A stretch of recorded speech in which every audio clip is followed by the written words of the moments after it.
सो रवीश जी, जी sir. आपका क्या operation हुआ तो आप बताइए फिर से। सर मेरा एशियन टूटा हुआ था। हम्म, मेरा 2 साल पहले एक्सीडेंट हो गया था बाइक से। हम्म, मैंने वो पहले तो नॉर्मली चल रहा था, कोई दिक्कत नहीं आती थी। हम्म, जैसे कि मैं ऊबड़ खाबड़ या किसी गड्ढे में पैर आ जाता तो झटका लगता था, ठीक है। उसमें दर्द होता था। हम्म, वो पेन फिर 1 घंटे बाद नॉर्मल हो जाता था। हम्म, तो वैसी कोई दिक्कत नहीं थी, लेकिन लचक थी पैर में। अच्छा। तो मैंने आपका यूट्यूब पर वीडियो देखा, हम्म, मुझे आपकी डिलीवरी अच्छी लगी।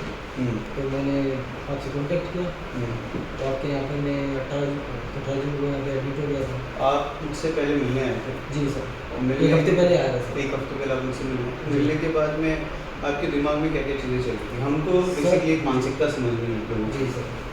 पहले मेरे दिमाग में थी कि ये फाइबर टेप इंटरफेस ही थी, ये बेटर होती है। हम्म, लेकिन आपने उसके डिसएडवांटेज बताए। तो हम्म, उसके डिसएडवांटेज ये थे कि आपके लिगामेंट के साथ अदर इम्प्लांट बन रहा है, हम्म, तो उस पर स्ट्रेस नहीं आती थी हम्म, एशियल पे। हम्म। वो स्ट्रेस नहीं आने दी। तो ऑपरेशन के बाद में आपने फाइबर टेप से शिफ्ट होके बायोस्क्रू के हिसाब से हम गए, है ना।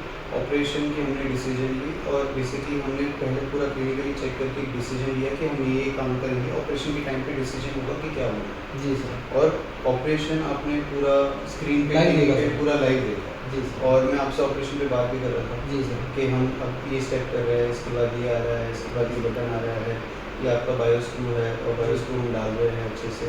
और एंड में आपने लिगामेंट का स्ट्रेंथ देखा था, जी है सर। ना। जो लिगामेंट की स्ट्रेंथ है वो कितनी अच्छी थी, मूवमेंट कितना था। बेसिकली इनका हमने पेरोनियस भी इसलिए लिया था क्योंकि हमको इनका हैमस्ट्रिंग्स जो है वीक नहीं करना था, है ना।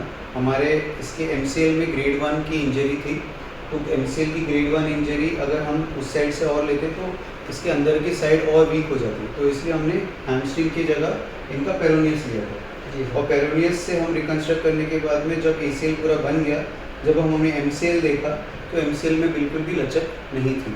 तो ये हमने फिर MCL को नहीं दिया क्योंकि इसके हैमस्ट्रिंग्स को हमने स्ट्रॉन्ग रखा है। अब ऑपरेशन के बाद में अभी 1 दिन हो गया है। जी सर। ऑपरेशन के बाद में आपके पेन में कैसा है स्थिति? अब आप वापस से उत्तर प्रदेश जा रहे हो, जी तो सर। आपके कैसे आप आगे करोगे, आपके कॉन्फिडेंस लेवल कैसा है वो आप बताइए। सर आपने एक्सरसाइज बताई, मैं इसको कंटिन्यू करूँगा। हर 3 घंटे बाद कोशिश करूँगा हम्म, ज़्यादा से ज़्यादा एक एक्सरसाइज करूँ। हम्म, फिर 1 महीने के बाद आपको आपके यहाँ पर कॉन्टेक्ट करूँगा। हम्म, ये कहना चाहूँगा कि हम्म, डॉक्टर साहब से मैंने कॉन्टेक्ट किया, अच्छे से मुझे नॉलेज दी इसके बारे में। हम्म, तो मैं आज बेटर किया, वरना फाइबर टिप्स भी इसका डिसएडवांटेज 2-3 चीज़ें हैं देखो। जी अब सर। ऐसा हम ये नहीं कह रहे कि फाइबर टिप बहुत ही ख़राब सर्जरी है या बहुत ही बेकार सर्जरी है। जी। हर सर्जरी के अपने एडवांटेजेस और अपने डिसएडवांटेजेस हैं जो हमने ऑलरेडी आपको बताया। जी सर। अब जो बायोस्क्रू सर्जरीज है ये बहुत ही कारगर सर्जरी है और बहुत सालों से चल रही है। मेन तो लिगामेंट का कितना स्ट्रेंथ है और उसका जो होल है। अब जैसे जी। आपको याद होगा, मैं ऑपरेशन के टाइम पे मैंने आपको जो फीमर की हड्डी है जी सर। उसका टनल दिखाया था, जी है सर। ना। तो जो ग्राफ्ट का और आपके बोन का जी। उसकी जो साइज की फिटिंग है जी। वो एकदम सटीक है।